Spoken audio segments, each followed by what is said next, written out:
Little chocolate delight to Oh, watch at the end of the year. Audience, let me Cryptid tell- doesn't know what Undertale is. We gotta shun him. let Shun! me, Crypto, let me tell you something. The ending of that movie, top tier, right?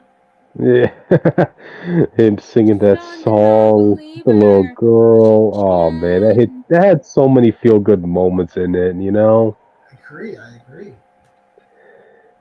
know hope what? it does well.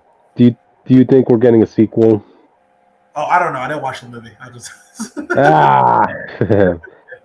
Well, if we are going to get a sequel, it would have to be this version of Wonka going a little bit crazier to match the Gene Wilder version. So Hold on, guys. I'm calling Austin.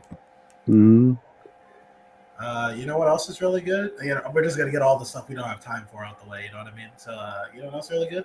That God of What? War DLC. That was hitting pretty good. Yay! Yay! You got to see Kratos, modern Kratos, interact with Greek enemies. That was pretty cool. You know, Cool. Well, can we tell Austin to get onto the frickin' live stream? we can. we You get want to tell Well, oh, you bitch! You them? bitch! Yeah, no, that was pretty good, and also like the whole character journey Kratos had to go through in this arc, and this was pretty awesome as well. Okay, yep. audience, let's try to find a freaking thing to hold on to my mic today. Let's see what I have at my disposal. I have a lot of things at my disposal. Kratos chose to be better, but For the sake of a child. for the sake of a child, but for the sake of his children, he chose to be better. Okay? Uh, He couldn't choose it at the right time though, where he killed his wife. He killed his wife and his daughter. That's crazy. Oh, but you did get to hear Kratos talk about his wife for the first time and why he fell in love with her and all that stuff. Aw, Okay, audience, I've decided to use the bird, cool. the owl. But he's also like, but you Do know you what? think Terrible husband. What's up? Do you think Kratos ever told Atreus why he has the gray skin? Or No, sorry, the ash skin. no. He's like, I thought all people were born like that. These, Atreus, these are the ashes, are all that remain of my former wife and daughter. Atreus, come meet your sister. Come meet your sister in the afterlife. Yep. Oh, speaking of which, we got like Kratos retelling the story of how he met his daughter in the afterlife and then had to scar her for eternity. So, Aw. She's gonna get scarred anyways. yeah, well, she forgave him when they met him in Elysium. She's like, "Oh, father, you're back." And then he was like, "No, I gotta go back and fight Persephone. So I guess I gotta get kicked out of paradise." So he had to kill people in Yeah. paradise in front of his daughter. Can you imagine what it would have been like for her daughter to grow up and anybody who had the stones to think they could hook up with Kratos' daughter during his prime? You couldn't pay me. You What do couldn't. you mean? He's still in his prime. Well, no, right now he's like in his old age, his calm age, but like back in the original God of War era, like he was all bloodlusted, going straight to war. He was literally the God of War. Yeah. Yo. You know who else is the god of war? Who? Me. Yeah. But the DLC was mainly about Kratos confronting his past sins one last time because get this, now that all the realms are free, Freya has a question for Kratos, and Kratos has been dodging it ever since. But the question was, will you be the new God of War? And he's like, why would you ask me that? Oh. So he was given an invitation to come to Valhalla, and now he goes on an ever growing quest to better himself to see if he really wants to be the God of War again, or does he just want to be Kratos, the guy? Of course. But basically one big therapy session with Kratos and Mimir, because even Mimir has some problems to work out. So. Oh. Yep. You also get a reference to Hercules. It's this optional thing you can do, but you get a reference to Hercules. I love how Kratos says it. He was like, yeah. So this is the place where I fought my brother Hercules, and I killed him. And then another character asked him later, He's like, Kratos, did you feel bad for killing Hercules? He was like, no. No, he was a whore. He was everything I was, but worse. He was like, also a whore. Yeah. Hercules never got over the fact that while he was cleaning out the horse manure from barns, Kratos was out drinking the wines in Olympus, like So, sleeping with Aphrodite and all that stuff, you know. yeah, so Kratos was like, you know what? He's one of the few people I don't regret killing because he actually deserved to. He was going to be the worst version of the God of War. Okay, Gotcha.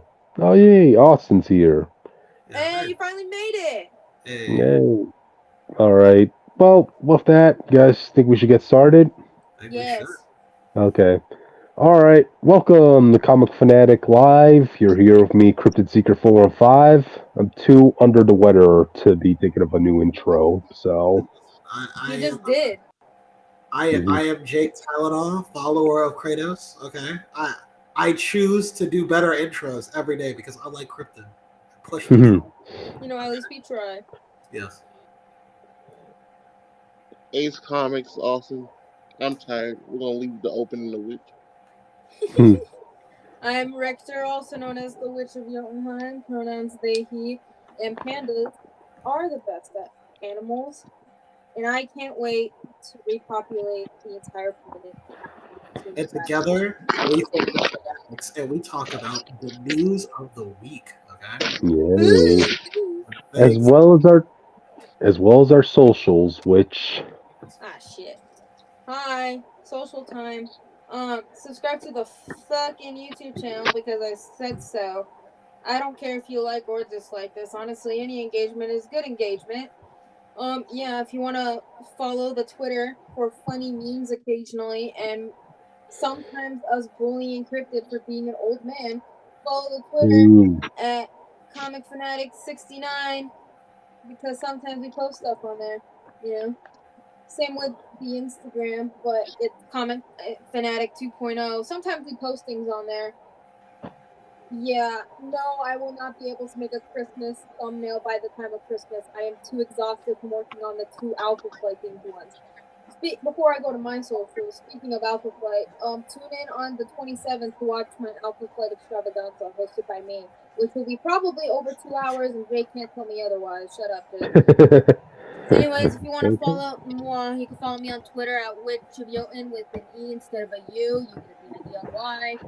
If you want to follow me on Instagram and TikTok, it's witch_of_Jotunheim. I tend to bullshit a lot on TikTok right now, but I promise I will cosplay before the end of the year. And if you want to see some funny memes occasionally, go watch my stories on Instagram. Sometimes I go live on there, both of them. Anyways, the news of the week. Gotcha. Let's start us off. Who wants to do the honors? So we were just talking about being better, but you know who couldn't be better? Jonathan Majors, found guilty. The Kang dynasty is over. Jonathan Majors is in jail and also fired from the MCU. Way to fumble one of the biggest bags you can get. Okay. Is that official? Is he officially fired? Yes. Did the Marvel release a statement saying he was fired? Let's find out. All right, because that was all over Twitter. But you know what? We're gonna find new thing. I'm gonna read the article live. Jonathan Majors fired by Disney Marvel Studios after assault guilty verdicts. After the actor had played Kang the Conqueror. This is according to Deadline. Also, Comic Book Movie reported on it, and Rolling Stone has reported on it as well. So. Oh man. So this is official.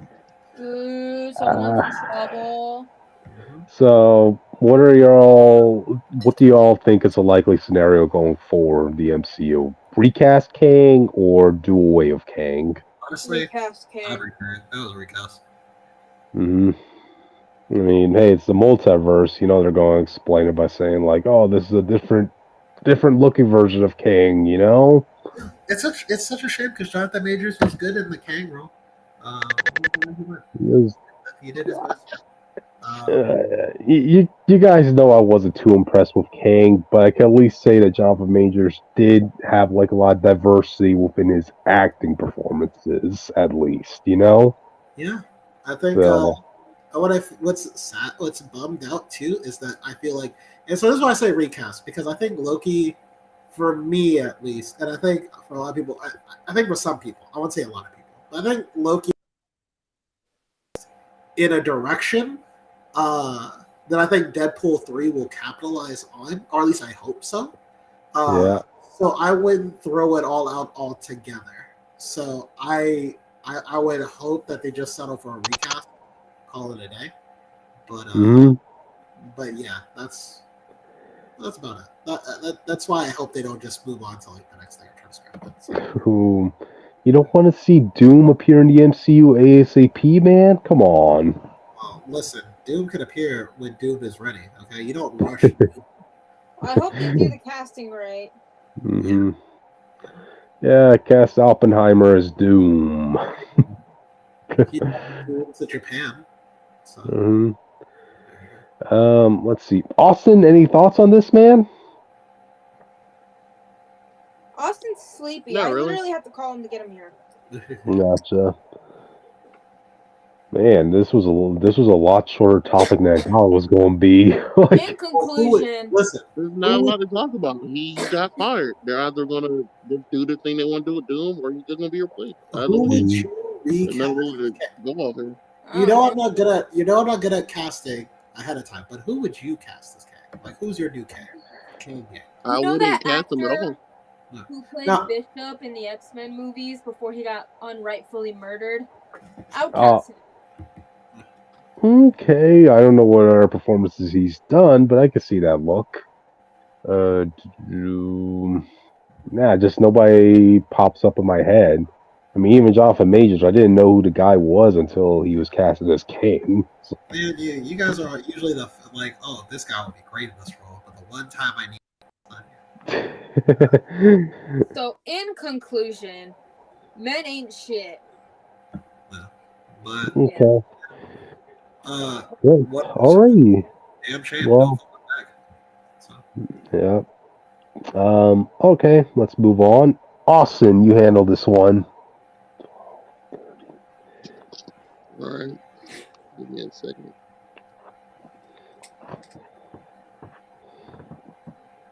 Remember that being slow. Let's see. Hit Monkey season 2 now. Yeah, they're not allowed to talk about it. It's Surprise season 2, which every other Marvel show got canceled after season 1. hey, season 1, talk about that. Well, what are you expecting out of season 2, No, Austin? No, I mean, what are you expecting I have no from idea. I season don't know 2? enough about Hit Monkey to expect anything really. Yeah, I haven't watched Hit Monkey either. Mhm. Did you watch season? Wait, did you watch season 1? Right? No. Yeah, I they didn't watch didn't leave enough season clues for me to wonder where season 2 is, but everything else got canceled. Well, They give weren't making the it. audience it's like what is Hitmonkey? Like sell it. No, Okay, well, listen, bro. The A monkey's it's literally gov- just Hitman. monkey. It's just literally just a Hitman monkey. There's nothing else to sell. If you don't like What it was the out of point? that What premise, was don't. the so monk, good? a Secret Service agent found himself stranded in the snowy mountains, only to be rescued by a bunch of monkeys who took him to a hot spring and this and that. Everybody wanted to help. All the monkeys wanted to help this agent, except for one who didn't trust him. And in his off time, when he was sparring with snowman dummies, that's how that monkey knew how to fight. And that's when the people after the Secret Service men came, not only murdered him, but the rest of the monkeys, except that one. And that became Hit Monkey. All right. Well, Yep. no, And good then like that Yeah, Secret Service man became the ghost in that monkey head. Okay, that's an interesting aspect. I mean, I only All know that I even enough. remember really was Bullseye was the main villain in the comic that I read, but in the Yep. TV show replaced it with Lady Bullseye. No. I mean, the most I know of Hit Monkey personally is his fight against Deadpool, because Hit Monkey was the only assassin Deadpool actually feared. Like, that got him to be scared. He's a monkey hitman. Yep. Yeah, it's better than a regular hitman because he's a monkey. Yeah, what more do you got? Do people need to know? He could fire guns from all his appendages. True. Why not? Yep. Alrighty then. With that, guys, want to move on? Yeah. Sure. Okay. Who wants to do this one? What did Rachel Ziegler do now? She was like in an interview with the chick that played Little Mermaid. I forgot her name. Halle Bailey? Halle Bailey, yes. And, they got to talking about, like, their roles and their experiences. But, Rachel Ziegler, like, everybody knows her for her comments of Snow White that happened earlier this year. Pretty much trashing the character, the story, being a dated period piece, this or that. But now here she is saying the exact opposite. Like, oh, I've always been a fan. I'm like, wow. No. She no way. She just don't like everything about it. Okay. Pre-written speech given to her by Disney. Why don't you just show it? Like. She also was very thankful for the backlash too. Did you hear about that? Really? She said that nothing can hurt anymore because they said the worst that could be said. And I'm like, I'm not sure if that's true. Nope. A box office bomb could sting a lot. Yeah. She says like, you just say thank you so much for this. I have a lot of love in my life, and I'm very thankful. We do get we do our work and have that speak for itself instead. I'm like, yeah. I mean, sometimes I gotta remember she is a real young actress. I think she's like in her early 20s, like 21 or 22 or something like that. Yeah, it'll be interesting to see how she looks back on this experience. Like, I still can never forget that comment she made on the Prince. Like, oh, I like the actor they casted for the Prince, but they could write him out in the editing room if they wanted to. It's Hollywood, baby. I'm like, dude, if I was the actor who was playing that Prince, I would have such mean things to say about her because of that. Hey, Toby, how you doing? Oh, someone popped up? Yeah, Tevye. Oh, hey, Tevye. What's going on? Hey. Yeah. Well, he says, so what do we do now? What do we do about what? What do we do about what now? We're just talking about the Rachel Ziegler stuff. We already finished talking about the Jonathan Majors found guilty topic, and Hitmonkey Season 2 was confirmed, Tevye. Yes.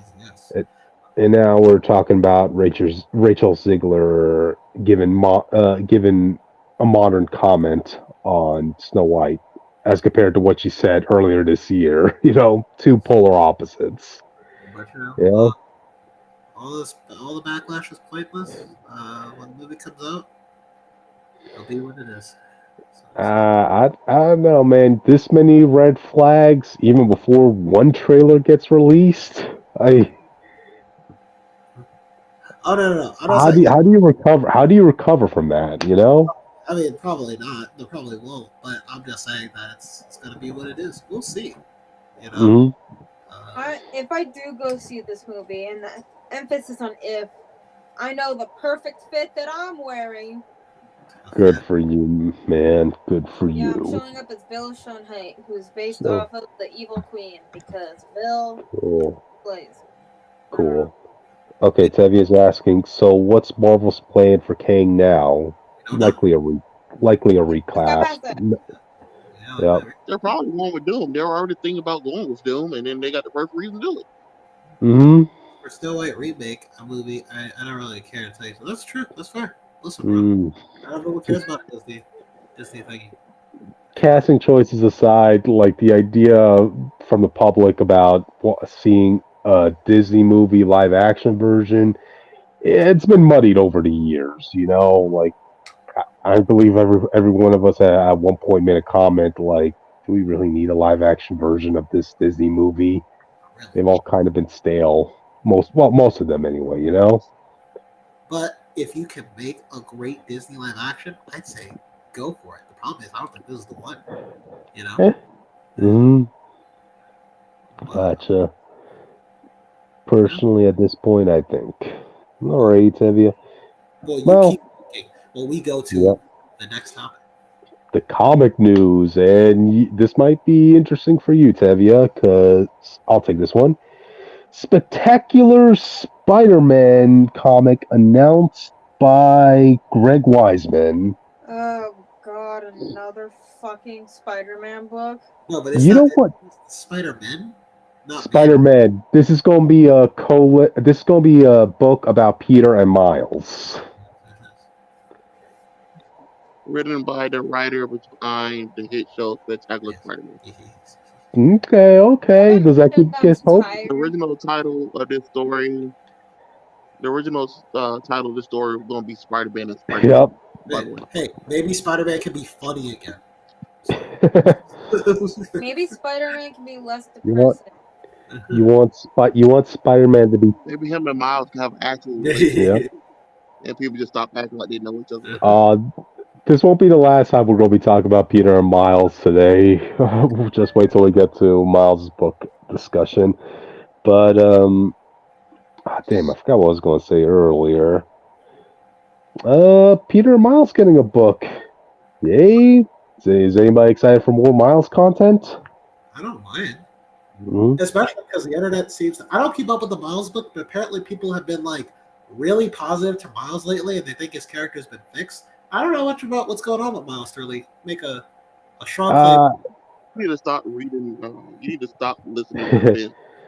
That's exactly. No, it's not just him because channel and everyone who reads this comic seems to be enjoying it. So it's an okay run. I mean, Miles is definitely trying to do his own thing. I mean, the only hiccup from that run is giving Miles a new power up for his Venom Blast, the sword.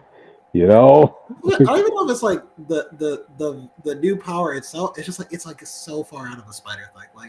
Like you don't need to upgrade something that's already overpowered as it is. You know. Let me read what Tevye is saying.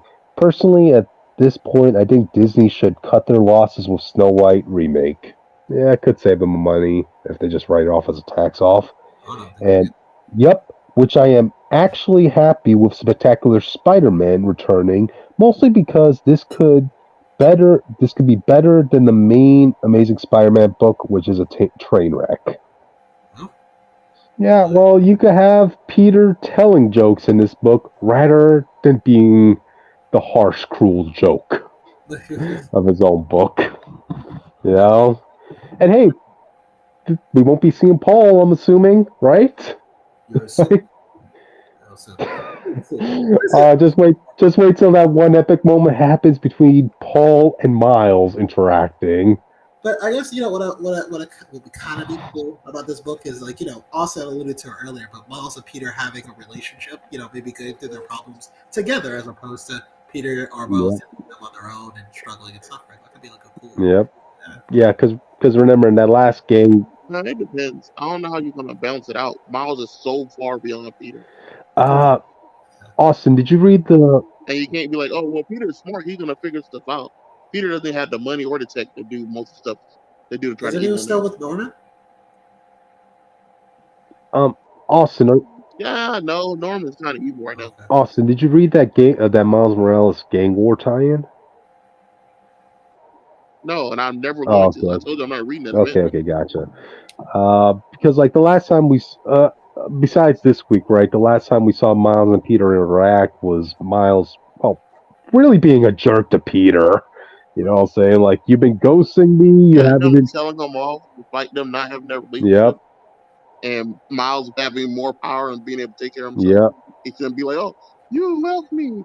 You and out of all 99 heroes in the city, you didn't see me." Yep. He's like, you haven't been using your powers responsibly, Peter. Oof. And Peter's just having. And Peter. You mean when I saved my greatest villain and his power took over my stuff? And all Peter can do is just sit there and nod and agree with Miles. You're right, Miles. That's all they do. They never have Peter actually argue his points. Yep. That's why I hate reading this shit. Yep. But yeah, I see this as a pleasant read. Like for those who are not happy with Peter's depiction by Zeb Wells, this could probably give you guys hope. You know, and giving a positive depiction of Peter. So You could see what Miles Morales will be written like Greg Wiseman. So yay! But also, well, Tevye, reading Tevye's book. Also, this could mean okay. we have 2 Spider-Man books, like Ultimate Spider-Man with Mary Peter Parker and Ultimate Mary Jane getting married again, and they both Mayday Parker and their son Richard. We have multiple Spider-Man books, Tevye. Like, We're not gonna have 2 books where Peter's married and have kids. We're not doing that. That's not gonna happen. Can we get like a break from the 20 million Spider-Man books? I don't know. The Spider-Man books, the 2 he listed, Ultimate Spider-Man and Spider-Man, as the ones that I'm most interested in. But I don't, oh, yeah, Hey, you know what do you have? You know what What do you have Spider-Man against? To be fair, Witch, if we had our way, you would have got that break. Crypt is the one who wanted to read every goddamn Spider-Man. Hey, Yeah, and he insists what do you? on talking about every single one. You know Hey, what do you guys? Spider-Man book that we should definitely cancel? Oh, you better not say Superior. No, Spider-Boy. Yeah, Spider-Man. Yeah, this book sell, so yeah. Shut the fuck up, Krypton. Nobody cares about if it sells or Tevye not. has a question. Do you believe the main Amazing Spider-Man book is probably dead at this point with these 2 books coming out? Probably not. From my understanding, it sells. No. So, Look, it's been long since established. Ultimate Spider-Man. So, The first issue, Ultimate Spider-Man, and the other one's probably going to outsell the main line, but the main line is still Spider-Man. Yeah. Spider-Man's name attack is going to sell. dude, I swear that Ultimate Spider-Man book better be the #1 seller. I'm not just talking about its #1 issue, but for everybody who's like wanting Peter and MJ to be back together, every single issue better be top 10 of For Marvel real, sales I charts. better see all of these fucking losers buy this fucking book. Every You variant guys cover can have too. your little Spider-Man comic. I will be reading Ultimate X-Men. so when is Spectacular Spider-Man even coming out? Do we know? I think it's gonna be a March. Dang, all the way down. It's gonna be a while. So We gotta get through Gang War first. A while? Yep. That's like 3 months. yep. I'll be 22 by the time that book comes out. Yep. Which, yes, audience, I will be here on my birthday. Don't worry, I'll be on the podcast for my birthday. Cool. But anyway, I think we've spoken enough about this. So let's move on to the next. Which do you want to do this one? Ooh, the Unalive Crew. It's a new book. You heard me. The Unalive Crew gets a new book. Task Force X. No, And it's the Unalive Crew. We've been through this. Gotcha. Cryptid. And who's leading? Who's going to be the head leader of this team? I don't know, some guy named Dreamer. Unalive Crew does not sound like that. Of all characters they could choose, apparently Dreamer is going to be the one headlining this book.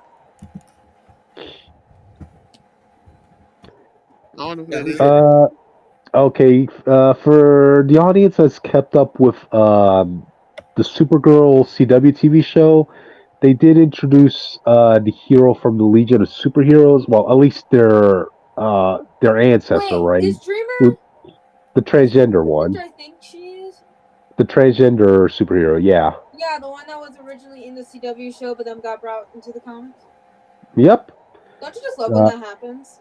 They did the same thing with Laura Kinney. Yep. I have a question though. Yeah. Why Dreamer? Because the person writing the Suicide Squad is going to be that actress. Oh, so you gotta have to put yourself in there, you know. That's fine. No, that's fine. But why Suicide Squad? She's not a villain. That's the thing, too. You know. But she was. Maybe. Here's a theory. Theory. Well, maybe she's there to help rehabilitate some of these villains. Crackpot theory, guys. Oh, so now we're making the we're making the Unalive Squad the Thunderbolts? Just the Unalive Crew, Austin. Yeah. I'm not calling them that. People don't know them by their name. Yeah. Yeah, Same but do you way. want to get demonetized because we're totally demonetizable right now? Not Yeah. monetized yet. Yeah, so I'm just gonna take Task Force X, Yeah. their actual other name. No, Yeah. the Unalive Crew is funnier. So it seems like Okay. this book is gonna be this. It's funnier when people know what we're talking about. They can't Well, So they it can seems figure like it looking at it. out. They're it seems like this book smart-ish. is focusing around the fact that Amanda Waller lately has been making bigger moves in the DC universe. I'm not entirely sure Yeah. what's with her is. This is going to be specifically after the whole Beast Wars event that DC has going on right now. Yeah. So that's pretty much this is. So it seems like Amanda Waller is trying to herself in the DC hierarchy again.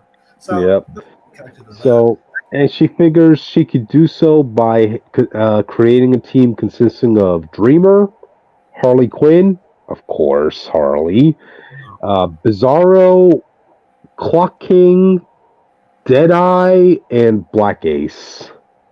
Okay. Yeah. I don't know who Black Ace is.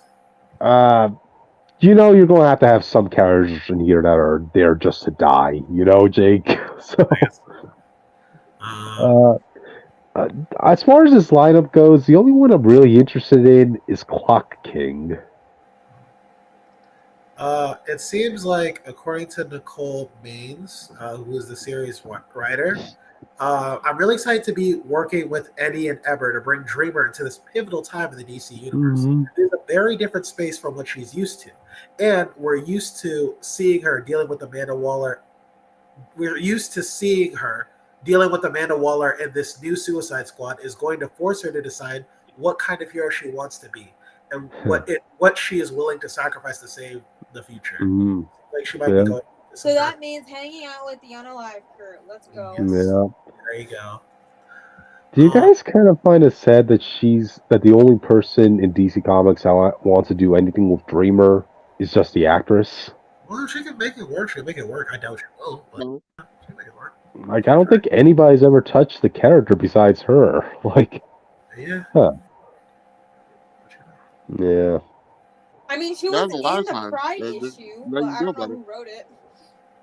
How much you want to bet it's her? You want me to look it up? If you want. Okay, I'll look it up and I'll get back to you guys on it. Gotcha. But alright then. I might check the first issue out because of Clock King. I kind of found him as an interesting bad guy when we got to see him depicted in the Justice League animated show. You know. I like how he was like he was very obsessive over time to the point where he actually used his skills to pinpoint the exact hour in which the Justice League Watchtower will be at their weakest. I got it. Yep. Go ahead. Does the name Nicole Maines ring any bells to you? That's the writer. Yeah. That's the actress? That's the actress, yeah. And also the writer for this book. Yep. Your turn now. As stated many times.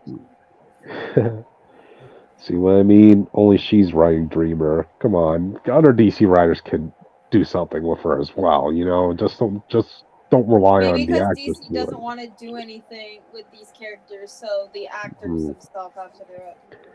Which is sad. Not even that. A writer should be forced to have to write someone they don't want to write or can't write. If you can make these characters interesting, go ahead, do it. Just don't force them in. That's all. Mm-hmm. I'm gonna force the transgenderism down your throat. Not that. I mean, don't force like a character doesn't belong in the story, regardless of who they are. But that said, Task Force S, Unalive Crew, whatever you want to call them, they're coming. So keep looking. And they gonna fuck. I'm just kidding. Yeah. Sorry, I'm rereading through DC Pride right now. Well, I'm more just skimming it at the moment. This has 102 pages. Wow. So put it down. That sounds like a $10 book right there. It was a $10 book. Yep. Anyway, with that, let's move on to the next topic. No. Ace, you want to do this one? Sure. Oh, I'm pretty sure it's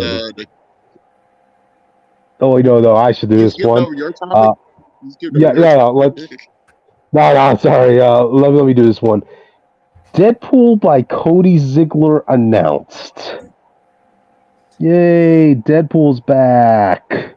I have a question. Is Valentine back? I don't want to hear it if Like, Valentine's not back. likely not. Likely no. I'm Fuck telling my life. you right now. Cryptid, what's the point of living if we Hey, can't even have our cool Asian mutant non-binary character mm-hmm, with needles for fingies? mm-hmm. Do I just have to suffer? Well, that's the thing with Deadpool. How long did his relationships really last? I wanted Like, this one to last a little bit longer than one book. like seriously, It lasted Marvel long with his made relationship with an Elsa. yeah, count that as a win. Which and look at it this way, right? Marvel made a whole event about Deadpool's divorce from his last wife. You know, so Yeah, and also there was a whole wedding as mm-hmm, well. yep. But I wanted them to be together for a little bit longer, man, especially since they're gonna have to figure out the dog. They're gonna have to figure out Princess's deal. yeah, unfortunately, I But think who they're gets just going. Princess? That's the real question. Yeah, unfortunately, I think they're just going to write them off. I mean, it's kind of like the same thing that happened with Kelly Thompson's Deadpool run, where she established Deadpool was hooking up with Elsa Bloodstone, and he also had his pet shark Jeff. But We stand once Jeff in this house. Do not talk shit about he Jeff the Land Shark.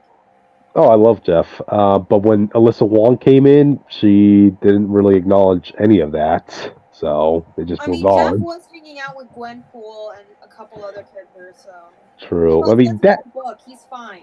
Dude, that should have been a story arc in and out of itself. You have like a war between Deadpool and his whole monster empire versus Gwenpool and Krakoa for custody over the rights to Jeff.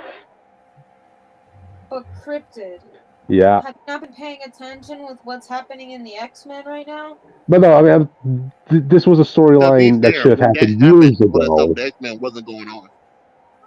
Yeah, this was a pitch they should have done years ago. Back when Deadpool was still king of his own monster island. You know, but Anyways, I'm not gonna be interested in this book if Valentine's not in it. gotcha. But Austin, you were saying something earlier? I don't know. Oh, okay. Well, okay. Cody Ziegler writing this. Okay. I mean, I wouldn't go above him and say like he's not going to want to bring in Miles. Maybe. You don't really see much interaction with Deadpool and Miles anyway. Let's see where that goes. As far as Cody Oh, no, Ziegler's I brought that. style, okay, go. No, I'm saying in general, like Deadpool, nothing for his old run like immediately crosses over anyway. Anytime he gets a new run, Mm-hmm. every time Deadpool gets a new book, it kind of feels like a whole new premise, and then maybe you'll Yep. get a hint or a reference. Like Princess probably won't Yep. ever come back unless he's fighting Carnage, and that's about it. Yeah, pretty much. And this is following the whole Jerry Dugan curse, where every run of Deadpool since Jerry Duggan, it it it would never pass more than 15 issues before we get another writer. So yeah, I'll see where this goes. I mean, I buy anything Deadpool related, so I'm gonna be sticking with this book. See what happens. And yeah, that's pretty much it. Okay, let's move on to the next. Austin, you do this one. Comic book seller Glenn O Leary had some comments that made the Twitter comic book community very mad, and a lot of comic book writers commented on it. He is just This voice. man Glenn O'Leary, what you He's a say? comic shop owner. Yep, he made a, go ahead, go ahead. Just continue, Austin. Well, he made the comments of most of these new writers don't have the love of the comics that old writers had, and all they care about is how can I put myself in the book. But we don't care about what you would do if you're Iron Man. We don't care about who you are. We don't care who you are. You're writing Tony Stark. you're not writing yourself in the book. Mm-hmm. If that's not the case, write your own comic with you in it.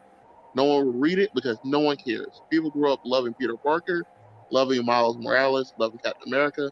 We don't need you to put your input in it. Just write Steve Rogers. Yep. Don't write what would Steve Rogers be if I were Steve Rogers. That's not how it works. And that's how most of these new writers write today.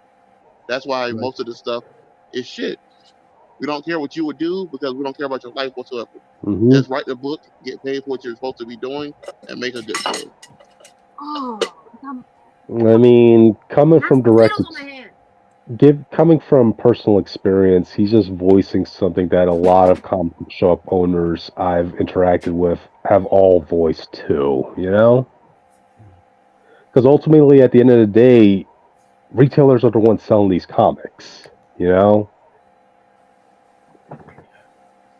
A lot of the shops I've gone to had to resort to selling other merchandise besides comics because they did lose a lot of sales in both the Marvel and DC departments. So, what was the reaction to this? Was there any backlash or pretty much agreement? Some people supported him, but what was really saddening was the fact that a lot. They didn't support him. Comic writers did not really support him. Yeah, Donny Cates was one of them, which I was really surprised about. I have a lot of the ones right here. Go ahead. Gail Simon or Simone, whatever her name is. Yep, Simone. She said this is a tiny clip of a much longer video. This gentleman had his story 30 years. My hat is off to him. And I watch his videos. They're good fun. Romans Villa Lobos? I don't know how to pronounce this, bro. I ain't gonna lie to you. Okay. That comic writer just basically insults him. Comic book writers take note. This Alami Breath Hog has some sage wisdom for you. Comic Book Herald was the site. Comic shops where owners' opinions can be as adequate as their business model, selling paper magazines, which is some type of insult. Gabe Hernandez, he's like, I see a lot of people jumping on this dude, but instead of just knee-jerk reaction, y'all should probably actually listen to what he's saying. Yes. We already know you mentioned Donny Cates, and he like, don't you hate how you go to a hardware store and a guy behind the counter tells you how much hammers suck? Okay, that's the one quote I wanted. No, that's their job though. If you try to buy a hammer and he tell you that hammer sucks, you're gonna buy this hammer. That's kind of that's one comment I wanted. That's one quote I wanted to comment on with Donny Cates because, hey, I mean, I've been going to Home Depot since I was a kid in my family, and even to today, I'm electrical contractor. I go regularly to those places. I don't know what you're referring to by that. Like, oh, some employee there telling you what tools suck, Yeah. I mean, you go to Home Depot. I mean, I've been to Home Depot a couple of times, but if I needed to ask, like, hey, what specifically do I need to use for this project, they're going to tell me what's good and what's not. So they're not going to openly say something sucks. I mean, as far as I'm aware, like the relationship between hardware departments, like brands like Ryobi or DeWalt or Milwaukee, they've never been on shaky grounds with the prime customer base as much as the comic industry has done with the comic shop base, over the years. But yeah, if writers want to. It's weird. If writers, like, I think we all agree that writers have to understand that these characters have existed long before them, and given how storytelling works here, it will probably exist long after them. So these characters are their own people. Yep.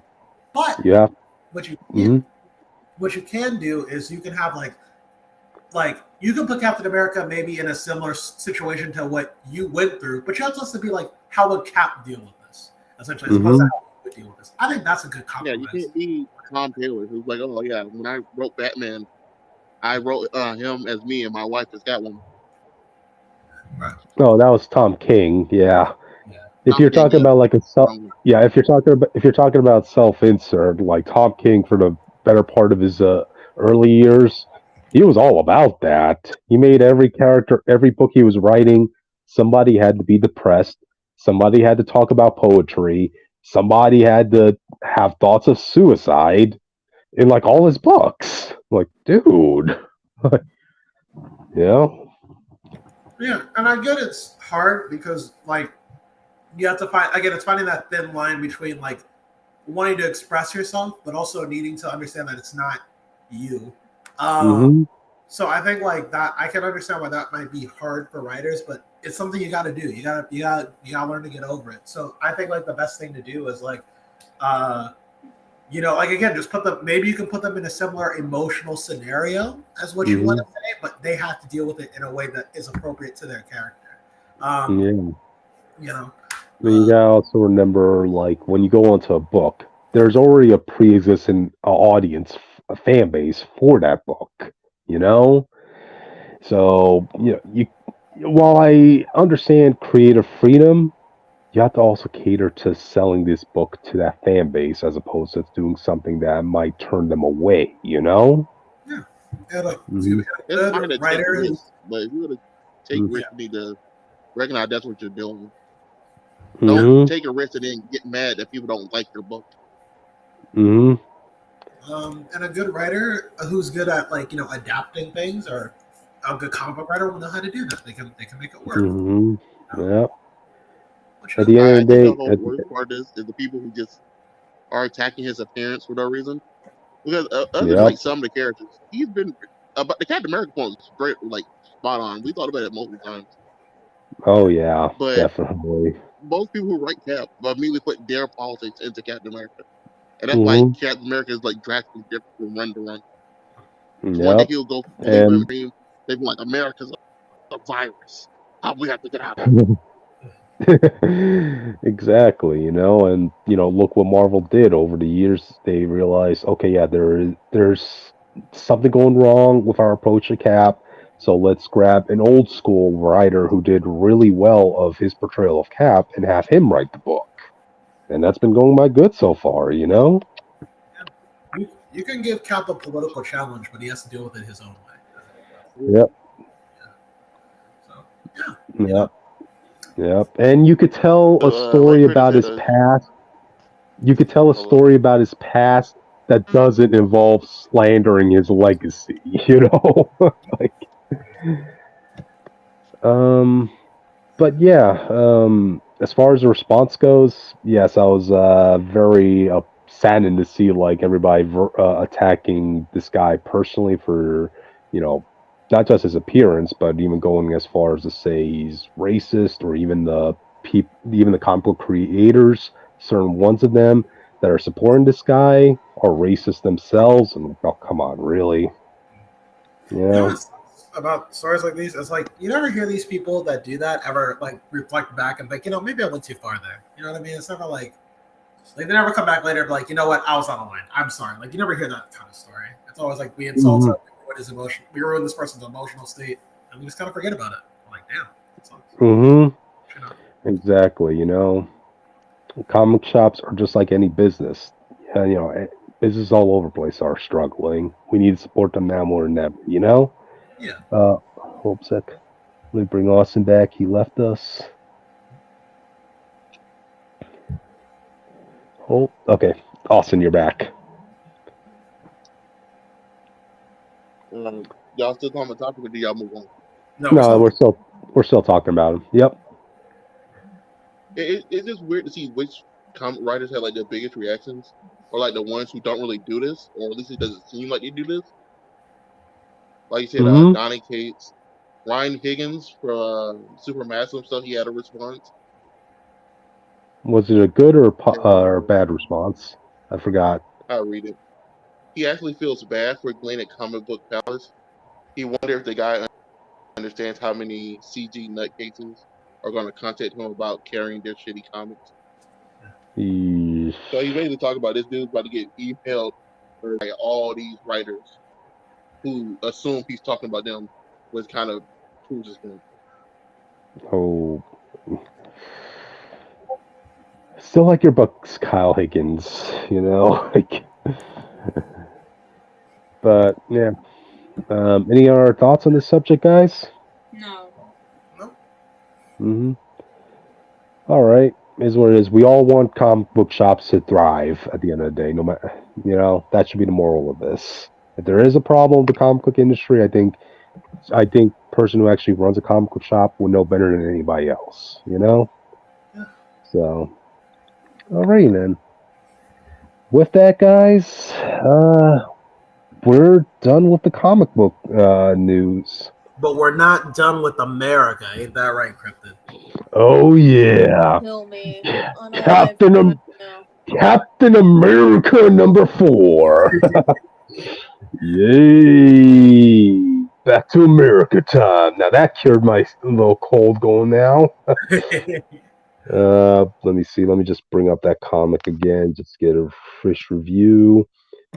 Okay, so yeah, this basically is pick up with the last issue left off, where Cap in modern time he's returning back to his apartment, this and that, only to be met with the villain of this arc that this story has been building up on. Uh, to give the audience a little bit of recap, like this villain, he's like a named scientist who right now they're delving into the dark magic and demonic stuff right now, right? And the demon just happened to be this one entity known as Asmodee. Yeah, apparently he is familiar with Captain America going back during his early days before World War II. So there is history between this demon and Cap, and he actually has been killing random people left and right, but nobody knows what the tie is. And there was clues to point out that Steve was going to be the next target of the assassination. So Asmodee and goes to possess like this one aim scientist or the subject who's getting his own power suit. Well, super soldier serum mixed with some gamma radiation. So that's where the fight happens between the two. Steve, he's not only just fighting him, but he's also analyzing the situation at the same time.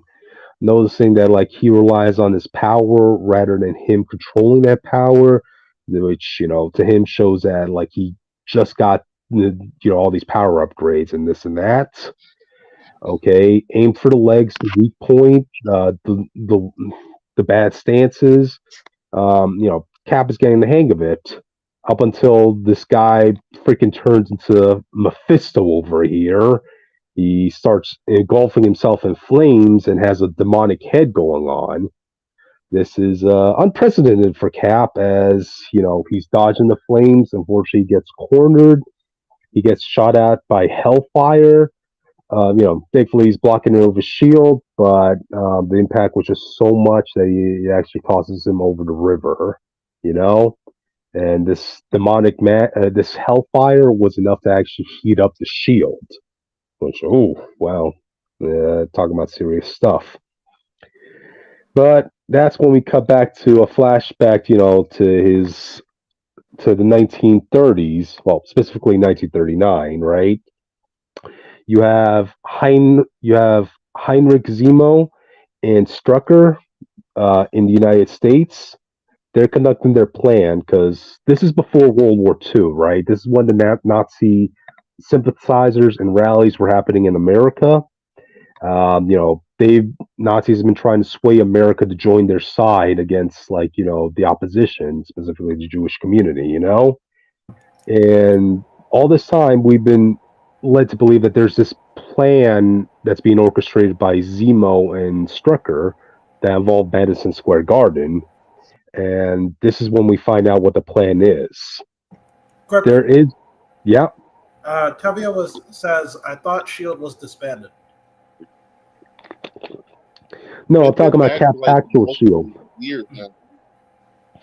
It's on and off again. Some stories acknowledge that S.H.I.E.L.D. is active. Other stories is acting like S.H.I.E.L.D. still isn't active. No, you got to remember, some stories are in the future. Like okay. Spiderman and Fantastic Four was like 6 months in the future compared to other books. True that.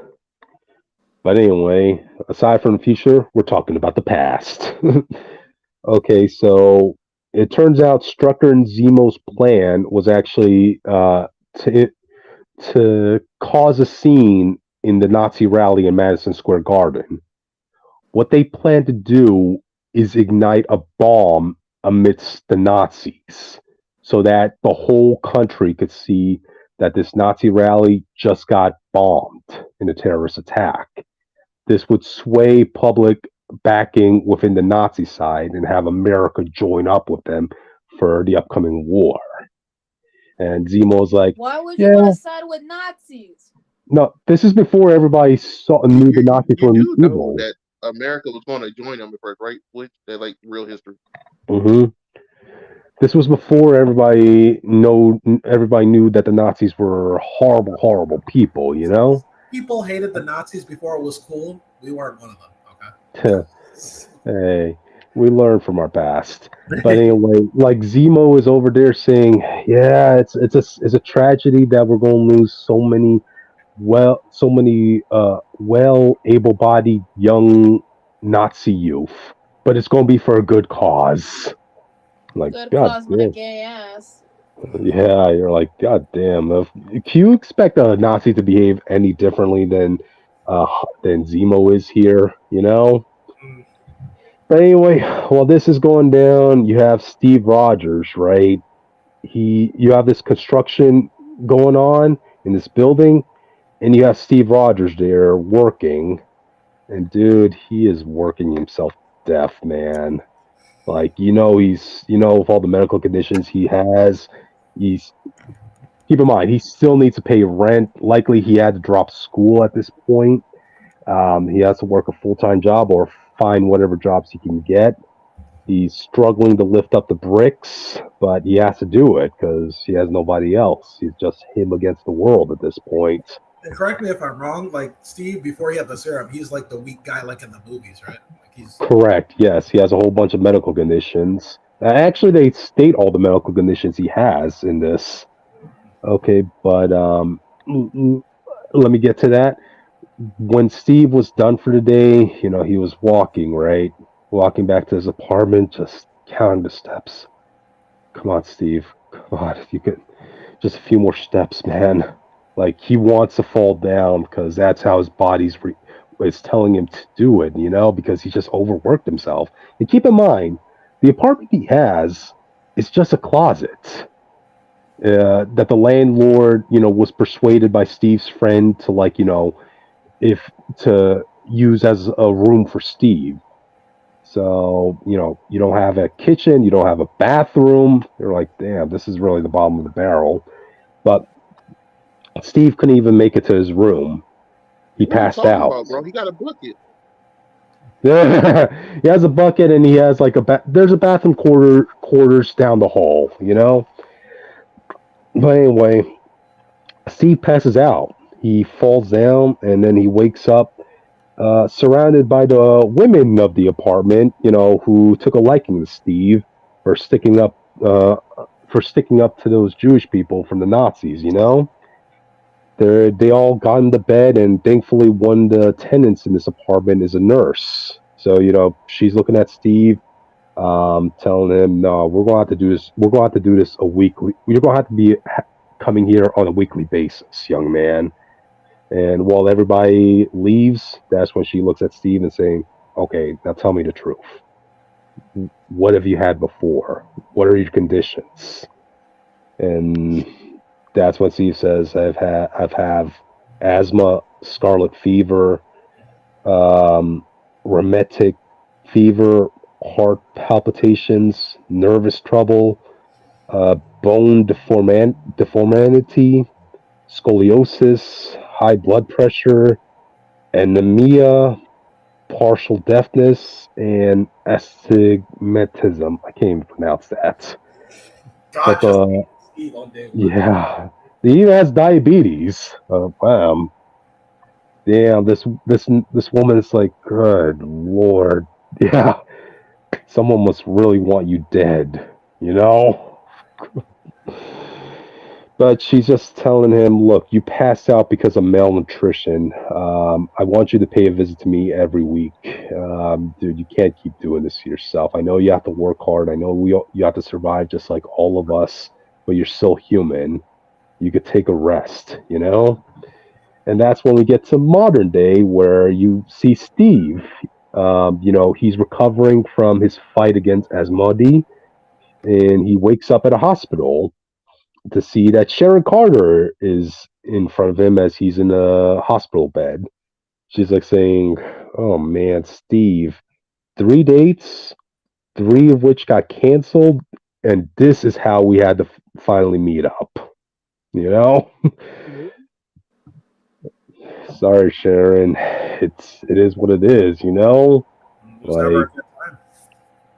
hey, he has people to protect. All right. You know how many evil people in the world want to see Captain America die to have that bragging rights of saying I killed the symbol of America. You know. um. Anyway, they Hey, get to debriefing each other. Sharon's going to try looking after Steve in this, and yeah, that's when you have Steve also telling Missy Knight about what he's found out about these mysterious murders that have been happening at random with people's bodies being burned. Apparently, all the victims that have been burned, they all have one thing in common. They were all scheduled to appear to give a speech at a peace conference in New York. And you're like, oh, okay, so you're starting to see the threads on on what's combining what happened in the 40s with what's happening in the present. So likely somebody's going to want to bomb up Madison Square Garden this. But yeah, that's really how the issue ends. So again, another delightful issue that pays respect to the Steve's past history. Seeing all the struggles Steve what goes through this and that, and yeah, good read. Sounds like Yep. it. You know? hmm This would be a great book to be reading in trade. I'll tell you guys that. Would you Yeah. rate this issue? Let's see. What would I rate this issue? I would rate it an 8.5 out of 10. Okay. Yeah. Better than the last one? Alright, around the same. Let's see. The last one, my main criticism of the last one was just not seeing enough action in the present. But this issue, I definitely got to see Steve fight in the modern day, in the present time, which is what I wanted, you Okay. know. And we got more insight as to who his villain is. Like, geez, a demon that just wants to spread chaos. Well, you know. hmm Alright. Yeah. Alrighty then. With that, Austin, you're up. all right. Guess we're on Sentry number 1, I believe. Yep. People don't reason Sentry losing his power, split into 5 different people, and whoever survived this book is going to be the new Sentry. I kind of wish they just Ooh. did 4 issues and then let people vote to see who the people wanted. But comic books are going to do what comic books do, I guess. Yeah. I'm telling you now, that if if they pick the wrong person, like if people fall for the wrong person, is people gonna be pissed. Who would you vote for if they did it? Well, no, enough about these people yet to do that. I think only 3 are even introduced this at first issue. Okay. So start us off. What happened? The book starts off for some reason with actually Jessica Jones. Talking to Luke Cage on the phone. He has on the gold vest, black suit on. He has what's that guy's name? Kilgrave's son that he adopted is in the office with Yeah, him. But actually both the kids are with him. Get these kids out of the yeah. mayor's office, bro. Okay. But she's using hardware to fix her door because for some reason people keep kicking in her door. I think that was in that variant book we read a long time ago. Okay. She comes in, she's leaping over people, and the first thing she finds is I want to say a Godzilla type hole in the building. Okay, a kaiju. It's huge. She's trying to figure out what's going on, and then Misty Knight shows up with her ninja outfit for some reason. Her arm looks different. I'll let it slide. I don't care. They basically just figure out that it's this energy signature matches Sentry, but Sentry should be dead. Well, actually, he kind of would do that a lot. Apparently, that's what they're talking about. So that guy, whoever happened that situation, just gone. We don't get to see who that was. Next, we get a girl in a wheelchair who gets her who's rolling around. She's talking to her friend. She gets Sentry powers. But when she gets powers, the reason these people are freaking out, what? I was about to say, you mean a girl in the wheelchair gets the power of Sentry? Yeah. Oh, okay. All right. Just want to clarify. But don't worry. Well, it doesn't seem like he. I'm about to say it doesn't seem like she has a wheelchair in her introduction, but in the next part, I'm trying to figure out if it's a flashback and she's walking and missing. But it seems like when they get the Sentry's power, they also get a part of his memory. So when this girl's sitting down at her desk doing her work, memory she gets of all things is Sentry fighting the Hulk, and from War War Hulk. So she immediately ends up shooting off in the air, like she's on her way to go save Tony and them. Okay. She makes a hole all the way through the ceiling. Then she goes to try to. She lands. Obviously her friends and her parents are like, "What's going on? What's happening?" She flies to try to save them. Accidentally collapsed the whole building and couldn't save anybody. Ooh. But now she can fly and walk. I guess I don't know. She was walking the other scene, bro. She was in a wheelchair first. They don't say she's home. I don't know, bro. That's all okay, so she can walk when she uses her powers. Okay. Yeah. Well, no, she didn't have her powers yet. That's what I'm saying. The way they did it was kind of weird. Okay. The way they framed it was weird because her introduction is in a wheelchair. All right. So maybe her leg just gets tired, bro. That's what her legs just get tired. We can say that. But she flies off. Mission Item show up. They're like, "Hey, yo, Sentry was here too. What's going on?" And then they start figuring out, well, these people. This one got a little eyewitness. They see the girl fly away. It's not Sentry. Next one, just a dude who's basically doing Uber Eats. He's just delivering food out of his book bag. The people. This man sits down to play basketball. The memory he gets is Sentry ripping Carnage in half. It's Carnage or Ares. You can't really tell because it's just a blood splatter of him ripped through him. Yep. But unlike the rest of them, he didn't kill anybody. He just kind of broke the basketball. It caused like a crater in the floor near him. Oh, good lord. Okay. But to be fair, no one was near him. He ain't hurt anybody. Gotcha. He starts getting his super hearing, and it's overwhelming him. He runs off. He runs through the middle of the woods to try to get as far as he can from people. And then we see the man from the initial situation who blew up the building. The kaiju type dude. The kaiju floating guy. Okay. And he's like, "You see it too, huh? The memories of Sentry? Yeah, this stuff's special. This stuff kind of cool." And dude's like, "No, I don't really want this." Like, you don't really want it. That's cool too. And he shoots the guy in the face. What? And it's basically two Supermen fighting. The black dude flies around and starts doing heat vision, which is kind of funny. He starts trying to heat vision on him, and the guy just puts his arm out. Come on, bro. We have the same power. So they're basically pretty even. This fight, they both. The problem is the initial guy whose name we don't get. He's blonde. He got a yellow shirt on. He reminded me of Reverse Flash the way he was talking. I thought it was funny. Okay. But he just outspeeding the guy because he had more time with the power, and he rips this guy's arm off very brutally, blood everywhere. Ooh. And then he chokes the guy out. He kills him and absorbs his power that he has. Now this one guy has two swords of Sentry. Oh wow. And it's revealed that the wheelchair black chick I was talking about earlier, she is just crying on the moon. I'm surprised and he was like, "Get the fuck off our land."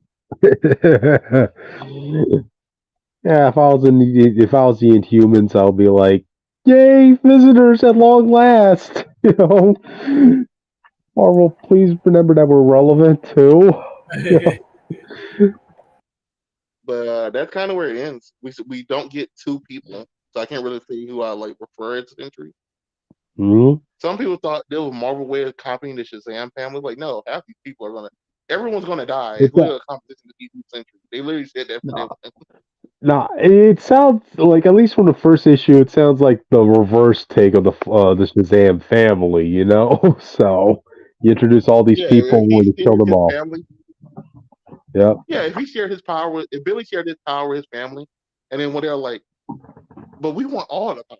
That's basically I don't know, like based on like what you're telling me, man, I'm starting to dig this dude who's like out killing everybody to get the power. I'm like, okay, he wants to earn that power. Let's at least say that. Give him that credit, I'll be fine if he becomes the Sentry and he just be a villain.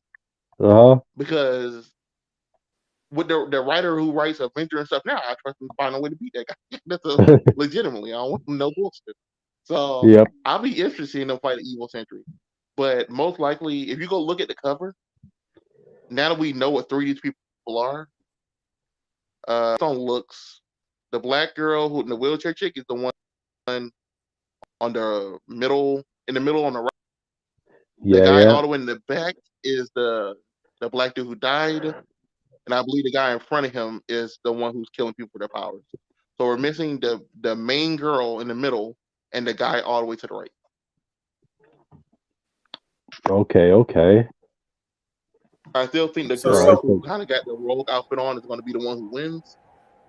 But who do you want to win so far? I don't know half the people, so I can't say that. I guess I want the guy who's killing people to win because he's killing people. Hey, that's 2 votes for the murderer. One girl is crying and the other one's dead. Well, no, one girl is crying to herself, the other one's dead. I guess the one killing people wins by default. Mm-hmm. So yeah, it's an interesting start. It just, I think they should extend this issue and got all 5 people in its first issue, and then started the next issue out with the killing stuff, or at least ended it with the killing. Mm-hmm. But hey, look, if this leads to them using more Sentry, hey, that's fine. I kind of do hope the guy wins because we have most of our high flying power people are women already. Yep. Just having one just be Sentry doesn't really like shake up anything or add anything to it. Mm-hmm. Besides making Sentry one. Yeah, I mean, let's go with it. I mean, I would love to. Out of all the characters you were talking about in this issue, I mean, his just feels like he gives you a lasting impression. So, yeah. Yeah, I just want the larger. I want the larger community to react to it. There also the small chance that his book just ends with Sentry coming back and killing all of them. Well, that could happen too. He's like, y'all really thought Marvel was gonna replace me? I'm the goddamn thing. And he just leaves. Say it the first time I died. This isn't even the second time I died. Yeah. But yeah, sounds like a promising start. Any final thoughts, Austin, or you want to move on? I hope they keep the momentum up. I just hope I actually enjoy who wins, bro. That's all it is. Sentry's a character that's Sentry's an interesting character who's always kind of been failing to catch audience. So this is like their legit chance. I don't want this to just be we want to replace him, right? but we don't want to do anything. Like I really want this to lead. Gotcha. Well, let's hope for the best on that. Yeah, that's it. All right, then. With that, let's move on to the next. Yeah, what's our mayor doing? What's the New York mayor doing? Luke Cage. Yeah, what is he doing? He's solving the street crimes of New York, all right? He's just one man, after all. Yeah, but it's Luke Cage. He can do anything. Mine too. It's like Yeah, the too. All right. So anyway, this is Luke Cage. This is the Gang War tie-in. Remember, Luke Cage. He cannot be seen publicly being a vigilante, so he has to resort to wearing a costume and mask. But dude, I gotta say, I'm pretty sure every officer and politician is aware that this is Luke Cage. But they're like, okay, we can't publicly be supporting our mayor fighting crime, but No, no, we're glad no, you're Cribbit. doing it under a mask. No, Cribbit. Yeah. They can all know it's him. The thing is, he still has deniability until they all see his face. That's what it is. Okay, you could go with that too. But anyway, so you have Luke. He's trying to form his own superhero squad, right? Superhero And Squad show? not that a more in the streets type squad. But anyway, like his first recruit is Danny Rand. The guy Yay, with no power. Danny! You. It's funny you should bring that up, Austin, because you really feel sorry for Danny Rand in this whole issue. Okay, so he first recruits Danny, and then he goes to find his wife Jessica. Right? She's busy beating up a bunch of uh, Smythe's robot goons. Who? Oh, in case the audience needs to know, Alistair Smythe. He's the bad guy of this tie-in. So she's fighting a bunch of his drones, and that's when Luke Cage pops up, in his costume and mask. And she already knows that's Luke Cage. She's like, "Hey, I like what that costume's doing with your ass." Okay. So they get to smashing this and that, and Luke Cage just straight up takes his mask off in the streets in front of his wife. I'm like, I you see, this is why I'm suspecting everybody knows it's Luke Cage, and they just want to have deniability. Like he's even telling Jessica, "Look, Jessica, like the reason I'm wearing this is because I can't let people see me, you know, maskless, publicly fighting crime." And Jessica's like, "Yeah, sorry, but like masks aren't really my thing." But wait, okay, so it's not okay for Luke to go out fighting crime, but Jessica is out here with no mask or anything. She's publicly fighting crime, but it's okay for the mayor's wife to do it? these laws are very flimsy. Yeah, exactly. So apparently, because she's a private eye, she has the right to defend herself in cases. So she used that to her Oh, advantage. okay.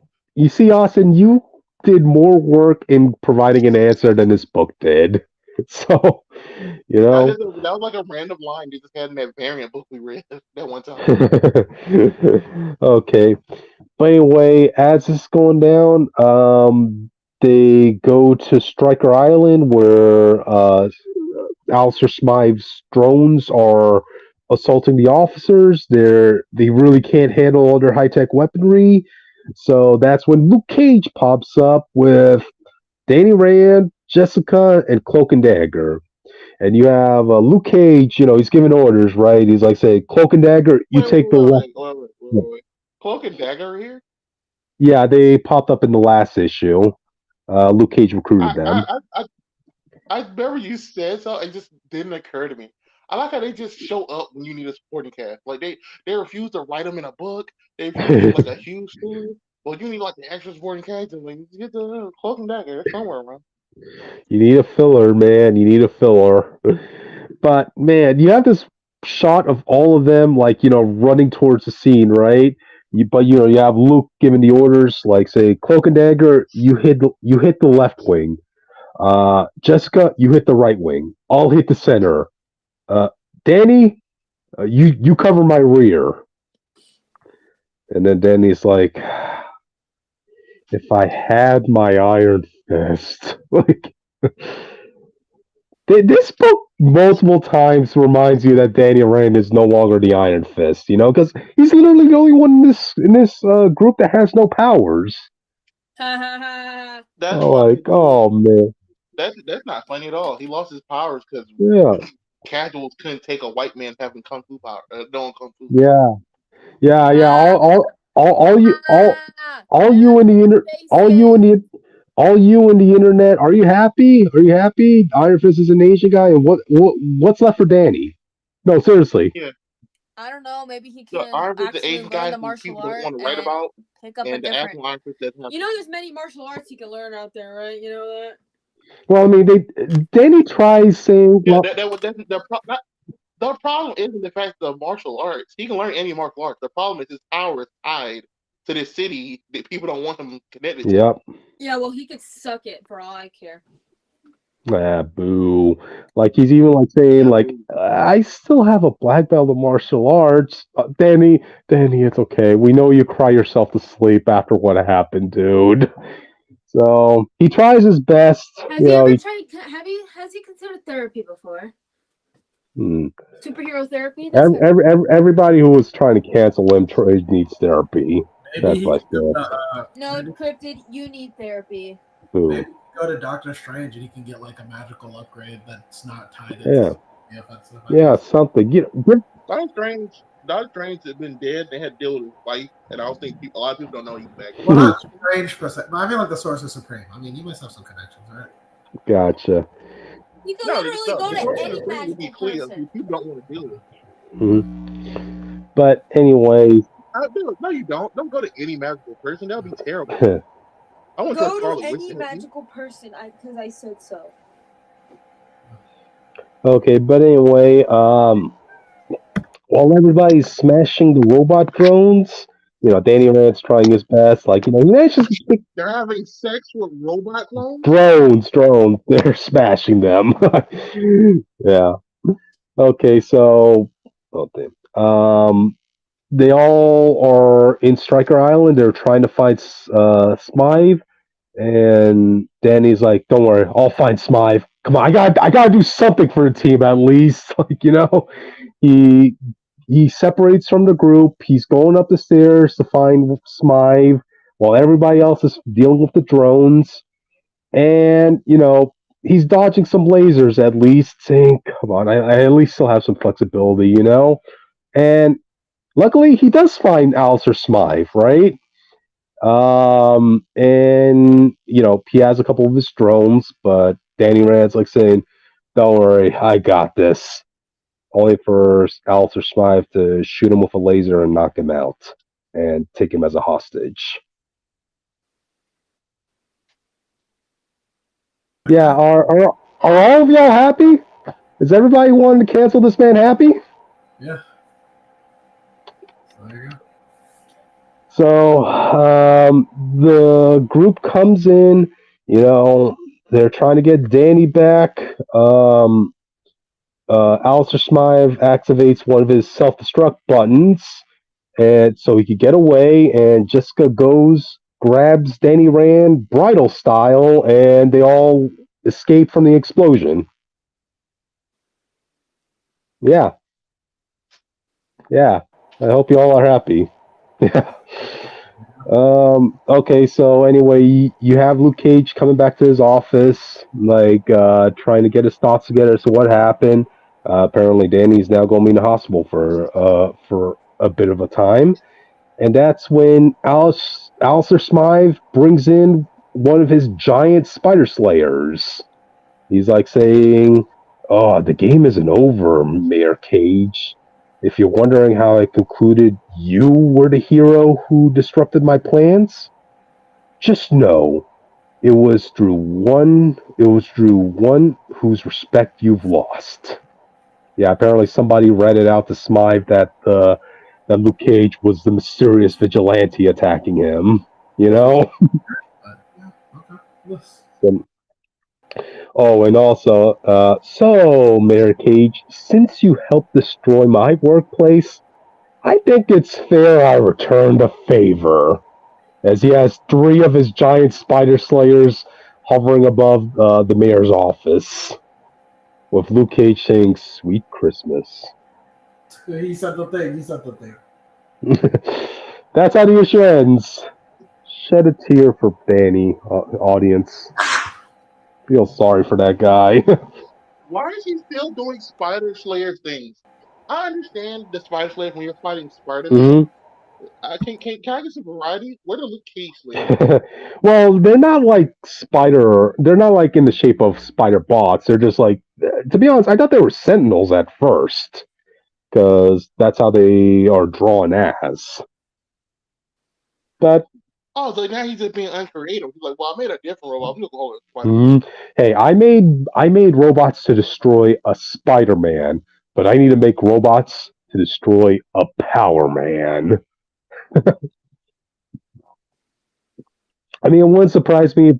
Luke Cage should put the racist angle on this. He's like, he made robots to destroy the black man. The black man. Yeah, put the cancellation card on Smive, you know?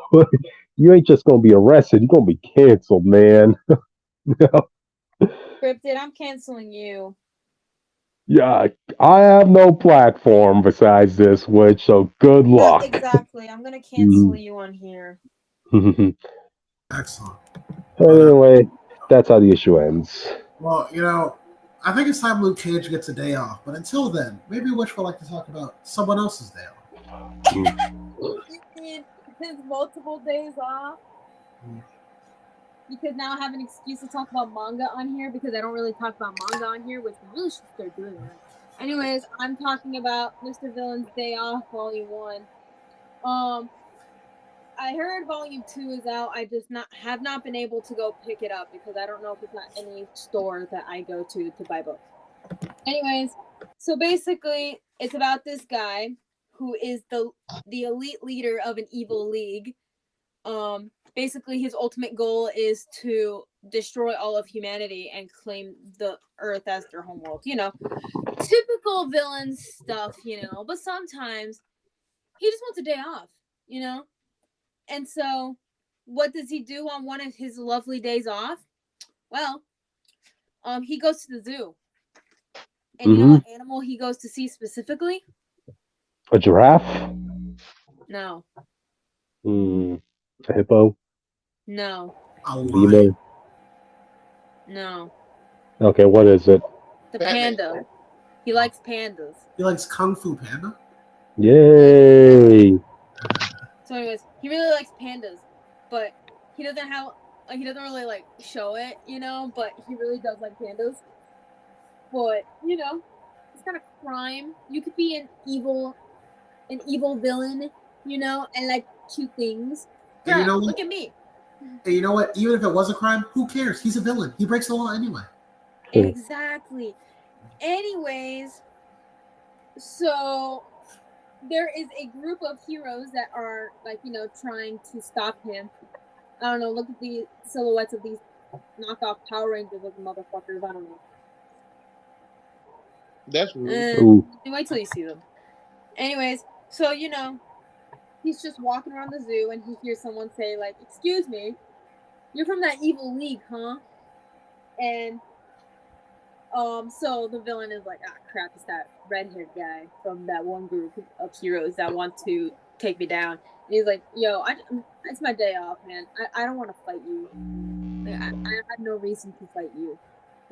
Get the truce today." He's like, "I just came here to look at the pandas, and I don't want to scare them off because your bitch ass wanted to fight me. And we can go anywhere else to fight, but today is my day off. So let me go look at the pandas, So he notices that this guy is holding a ticket for the aquarium, but guess what? The aquarium's not at the zoo. It's at a different place. Several train stops away. So the villain has to show this kid where the hell to go. He's like, "Ah, crap." Don't worry. He's able to go see the pandas. And basically, this little story ends off with the ranger, Red Ranger. I'm just gonna call him the Red Ranger because people call him Red all the time. He's the panda cookies. Oh, his name's Don Red, by the way. Oh, Red Ranger. How original. Shut up. Anyways, panda cookies. Wouldn't you want some panda cookies? Anyways, So yeah, like I said, a lot of these stories are episodic, Like the second story, it's him going to the convenience store and noticing that his favorite ice cream is out, so he has to try a new one. And this one lady who works there gets a little scared because, he's kind of intimidating, even when he's not in full villain gear. Like, most of the time you just see him with his hair down. He's wearing a black turtleneck with a freaking khaki trench coat, as you do. He's just trying to get some black coffee and a freaking sweet potato, freaking popsicle or whatever the fuck. So basically, she gets a little bit spooked out because, like I said, he's intimidating. She's like, I promise you'll like this strawberry mochi. I promise you. Guess what? Guess what? Does he enjoy it? You liked it? He liked it? Yeah, he liked it. Nice. Because she was also like, oh yeah, you should, like, it hits different when you eat it on a cold day, but in a warm room, It hits a little bit different. Don't worry. Which I might have to try that in the future. I don't need all these speculations and stuff to eat my ice cream. Hey, don't judge. Don't judge. I don't judge you and your weird habits. Yeah. No, I don't. I don't do shit. Oh, okay. Yeah. Okay. All right. Continue on. I'm trying to go through these quickly because it is a manga and not a comic book, and plus a lot, like I said, a lot of these are episodes. Yeah. Yep. So there's another. So his next day off. They're like random parts of the month or whatever the hell. It's not all at the same time because he's a villain. And it all starts off the same way. He's like, I'm an elite leader of an evil league which battles every day to destroy humanity and claim Earth as our home world. That said, today is my day off. And he decided, I'm gonna just stay in. I'm going to stay in and just chill out. But then he realizes he needs more groceries. He's like, I can't make my quality. Like, I can't have my quality sleep and my delicious feast. I have to go out. I don't want to go out. Yeah. And he starts freaking out because all he had is like this really spicy curry, but he didn't mean to buy the spicy curry. He wanted mild curry, which, come on, you're an evil villain and you can't handle a little bit of spicy. Like, come on, man. Man, just buy some milk too. Yeah, he has milk. That's some yogurt.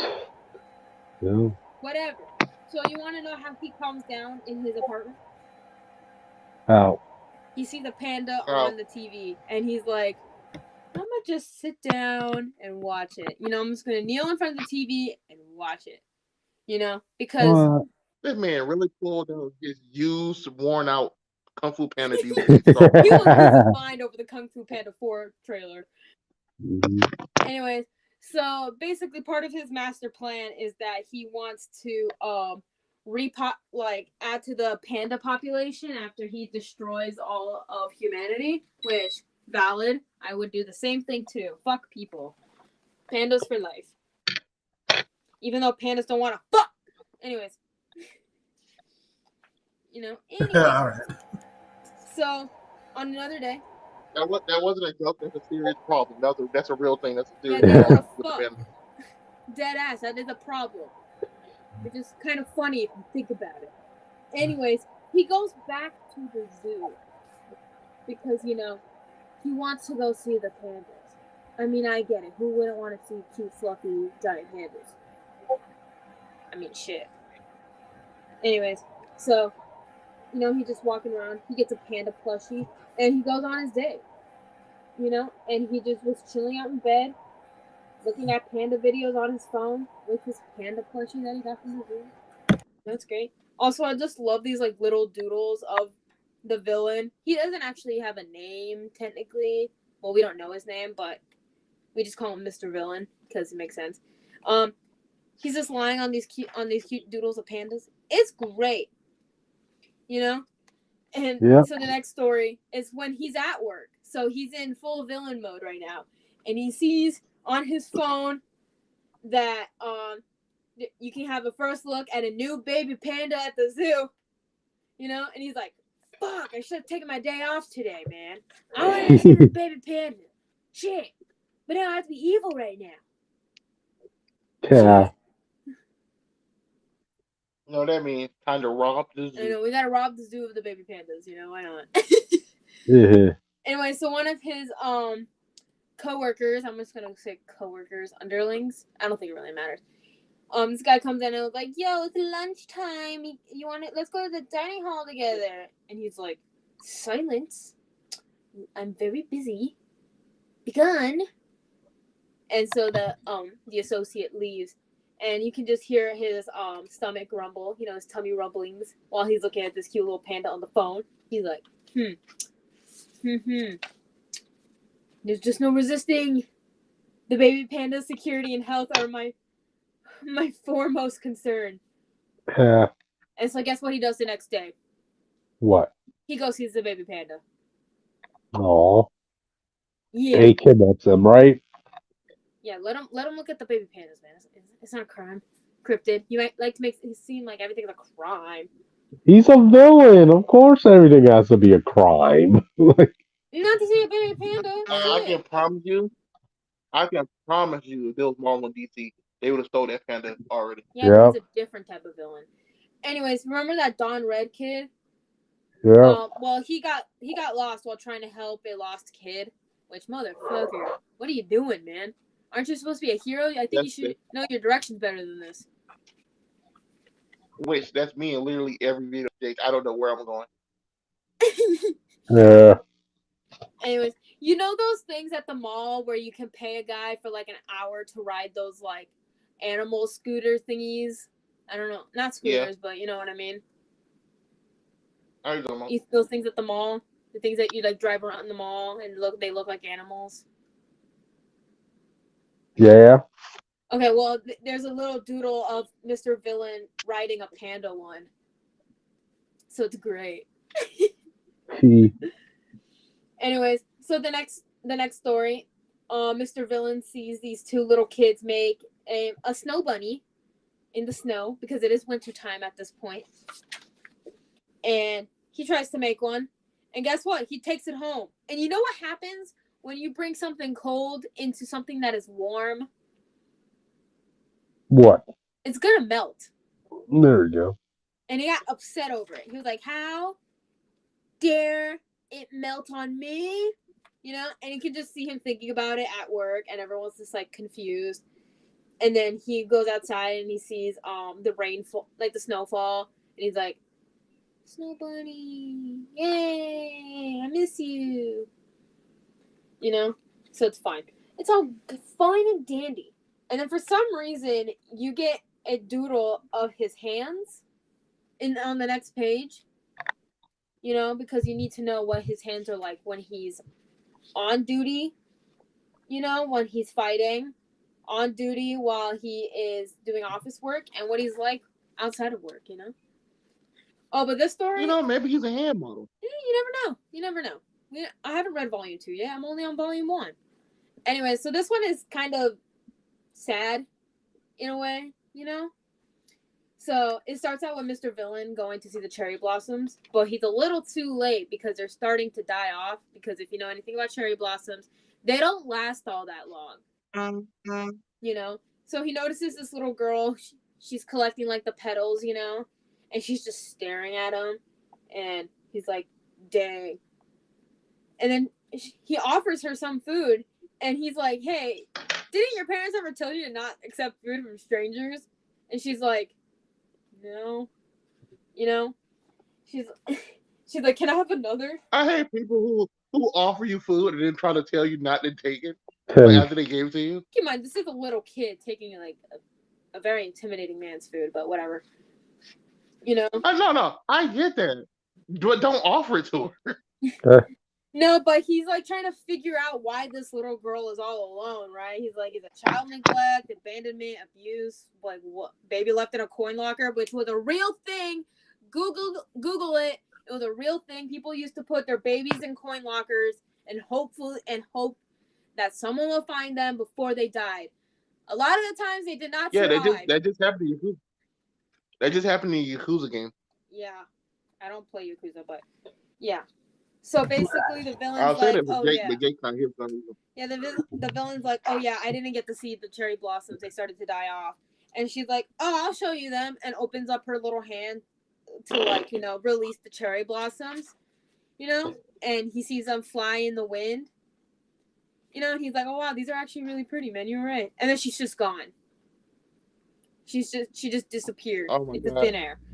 So I'm assuming she was a demon. She was a panda. She was a panda all along. Why not? But we can assume that she will appear next year when the cherry blossoms fall again. But who knows? We will never know. And then some of his associates are like, maybe you just saw a ghost or something. You never know. I mean, that's not an issue, but, you know. Anyways, we get some backstory on a random character who works under Mr. Villain. You know, it's like he just started, you know, he's like messaging, like talking to his mom, even though she's like in a cryogenic sleep, you know, I'm like, your mom ain't gonna hear you. She's sleeping right now. She's sleeping on ice. But keep in mind, this guy like worships the villain, you know, because it's like, come on. If you see them, you'll understand. And so, at first, obviously, he seems pretty intimidating because, you know, it's the villain, aka the general, you know, because no one actually knows his name. Besides, like, maybe him, but, you know, whatever. You know? And, like, the villain is, like, he seems like to actually care about the people he works with, and he's like, yo, you don't have to do this today, man. You're fine. Don't overwork yourself. It's all good and dandy. Like, you can take the rest of the day off if you need to, you know? Like, make sure you relax. Yeah. And he's like, you went to the zoo, and this, like, little kid, I'm just gonna call him a kid, even though he's probably not a kid. He's like, oh, you went to the zoo? And he's like, yeah, in your report, you said you would go back again, so I went, and, I got you these. And they were panda chocolates, you know? And so the villain smirks at this kid, and he was like, not bad. And the kid just melts. He's like, oh my god, you won't believe what happened to me, Mom. Hey. And so we see in like a little doodle that the villain put up the chocolates as decoration until they expired, because he didn't want to eat them because he finds pandas precious, which valid, I would too. Speaking of shithead little kids, he goes to the mall. The villain goes to the mall, and you know, he's just chilling out. And these two kids grab on his jacket and was like, oh my god, Dad! He's like, wait, you're not our dad. Hey, mister, can you buy us some ice cream? And I'm like, what? What? No. Didn't your parents ever teach you to not accept food from strangers? And they're like, no. And I'm like, okay, great. These kids are going to get murdered and or kidnapped. And it's not going to be his fault. Anyways, so he's like, okay, you can get a cup, not a cone. The cups are safer. And the kids are like, the cones are cooler. You know? And the villain caves in and gets some cones anyways. And then one of these little shithead kids drops his ice cream, and he gets upset over it. And then it's like, come on, you little shithead kids, I swear. You know? And you know what the kids call the villain? What? They call him the strange man who's not our dad. Oh. Fucking genius. Hey, at least they're being consistent. No, that's true. And so these little shithead kids get him to buy them crepes because one of them dropped their ice cream on the floor. Oh. And they're like, we'll feel much better if you buy us the crepes, Mr. Strange Man who's not our dad. And all like the bystanders are like, what? Huh? So basically the villain drops these kids off at like the lost children area because that's a thing, you know? Make sure the kids get to their parental unit safely. So these kids are like, see you later. And the villain's like, I doubt we'll ever meet again. You know, this is in his mind. Like, I doubt we'll ever meet again. By the time you're grown up, humanity will be no more. You know? Like, I must remember how warm their little hands are, you know? And then guess who sees them in the Lost Children's facility? The red guy. Yeah, Don Red. Power Ranger guy. Yeah, Power Ranger guy. He has many nicknames apparently. You know, and he's like, "Are you guys okay?" And they're like, "Yeah." And he's like, "Are you guys hungry? Do you want to eat anything?" And they're like, "No, we're good. We're full." because of that strange man that's not their father. Bingo bango. So we see Don Red walking around with these little kids, and that ice cream lady from earlier, she was like, ah, shit, so that guy really wasn't their dad. She's like, she's traumatized. No kidding. So I don't know if Don Red is an actual father or not, but maybe we'll figure it out one day. Anyways, so the villain goes back to the zoo, right? Because he wanted to see what color panda tails are. But if you know anything about pandas, they don't move a lot. They just sit down all the time. So it's kind of hard to like figure out what color their tails are sometimes. You know? Like he's like, oh, on stuffed animals, they have white tails, but you never know. You know? So he's just watching this one panda like for so long, who's just sitting there, eating the bamboo that was graciously provided to him. You know? And now he's standing here for hours. Living his best life. Sitting for hours. Would you stand there for hours watching a panda? No. Nah, I love pandas, but I wouldn't do that. I have better things to do than watch a panda. I would watch a panda for a while, but probably not like 5 hours worth. But it's Unless there's a kung fu before the panda. fine. But anyways, so the panda stands up for a little bit, but guess what? Sits back down. And he's like, God damn it. After it's been 5+ hours, and he's watching it in anticipation. And they're able to see the panda tail, and him and his kid are like, the tail is white. And they look at each other, and they give each other a fist bump. And so they go on their merry ways, you know, because, yeah. Remember that little kid with the glasses for later. He'll come back later. Anyways, so basically, another story. He's chilling out in the park, and he sees these two kids talking about these two people. And he's like, who the hell are these two people? Orihime, Higoboshi. I'm definitely butchered those names. Like, who the hell are these people, you know? And we find out that one of the kids is moving with their grandparents, you know? Not with the parents, with the grandparents. And this other kid's like, we're not recreating this, man. I'm coming with you. Like, you know? But it's all good. Because the blonde-haired kid, I'm assuming blonde because, you know, how manga works, gives the pigtail girl, like, their DS, because why not? The people still use their DSs. I mean, don't you? Anyways, so they move on their merry ways, and the villain looks up those two names, and he's like, oh, this is the festival? And so one of the people who is volunteering at this festival is like, yo, you want to write something down on this thing? And he's like, what am I supposed to do on this? And she's like, oh, you don't know what these are? You could just write a wish down and tie it on there. It could be anything, you know? It's great.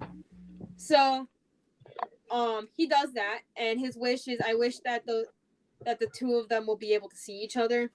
If you know anything about it, cool. I'm not going to get into it today.